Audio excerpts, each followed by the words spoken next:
hanyuma muri Rayon se bimeze gute Agiseri nk'aba bataramu bo mu ntara ko nabonye hari inkuru ya mugenzi wacu mutangaza ajya kwisiba yavuze ngo Rayon Sport irimo gushaka umukinnyi ukinira AS utoye muri Congo Brazzaville ukina ku ruhande rw'ibumoso yatakiza mu witwa Pomi Sagesse Sagesse Sagesse Pominzao mu myaka 23 rwose Rayon ngo iri muri akina AS Toho Otoyo muri Congo Brazzaville yagiye imikino ya kukira yitarimo kuba ku isoko ry'impuzamahanga mu Rwanda yego yeho ariko se muri umurayo ku isoko urumva nyuma yo kurambagiza umunyanigeri wazagati urumva bageze kuri uyu musore ushobora gukina satira yakinisha imoso ashobora gukina 11 cyangwa agakina abantu bamenye ko yagaragaye mu mikino ya CAF Confederation Cup ndetse yafatanyije n'ikipe ya Otodoyo abantu anakora AS Otoho ikindi wavuga ko statistike ze ntabwo zari mbi muri imikino ya CAF Confederation Cup 2025-2026 kuko abantu bibuka match bakinye n'ikipe ya Sita igihe bayitsinda 2-1 byari ibitego bye kirinye 61 ndabyibuka bakina n'ikipe ya Stellenbosch nabwo yari yakinnye match ya Zamalek yarayikinnye n'umukinnyi w'umuwinga wakina ikipe y'igihugu ya Congo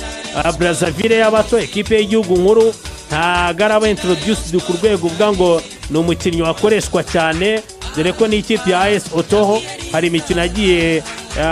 adakinishwa ya nyuma imwe n'imwe reka turebe niba mu gice cy'abawinga Rayon Sport kimwe mu bintu yadutoje cyangwa se isa nk'iri kwerekana nuko ngo ni ibintu byigwaho na team technique ntabwo ari ibintu uvuga ngo ni Gakwaya wabikoze cyangwa se Murenza Abdal oya amahirwe hari umutoza hari ingingo Francis Christian abungiriza be hakaba directeur technique Axel Dilon Leonard barabanza ngo bakabyigaho ikindi ngo ni projet y'abakinnyi bato kuri umukinnyi avuga ko afite imyaka 23 wavuye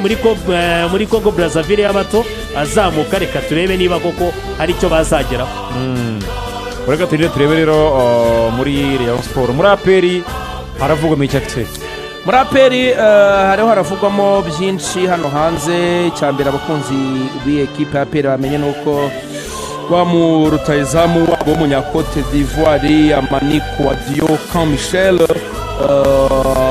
nawe rwose mpetnya 17 wakiniraga equipe ya Afad agomba nawe rwose kuba agera ahangaha azanye na manager we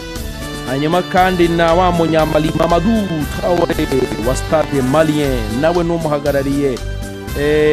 bagomba kuza ubwo rero gahunda nuko imeze rwose byavugwaga ko uyu munsi na Emanisi Luwane wa muzamu w'umunyamuzambike nawe agomba kuhagira uyu munsi hanyuma uzaza nyuma ni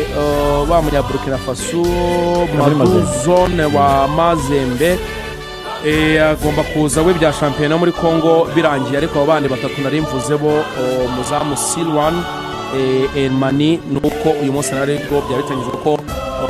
ahagera n'ubundi ku mbuga za peri hagatangira rwose naho hagasa neza abantu bakabona abakinnyi bari gusiga hama rero hari ibyavuzwe ngo by'abakinnyi ngo nabo bashobora gusezererwa barimo Denis Omedi ngo Mugisha Gilbert muzamu Pierre ndetse na Nibizi Ramadani ariko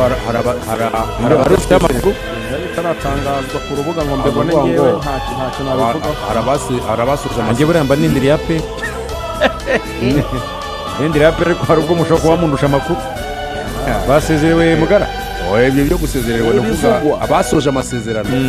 kumipira ndetse hari n'ibindi nabonye ngo hari abasoje amasezerano ngo bifuza ngo amafaranga menshi sinzi uburyo abantu bayise menshi wayabiterwa n'amafaranga yarasanzwe ahembwa abakinnyi bane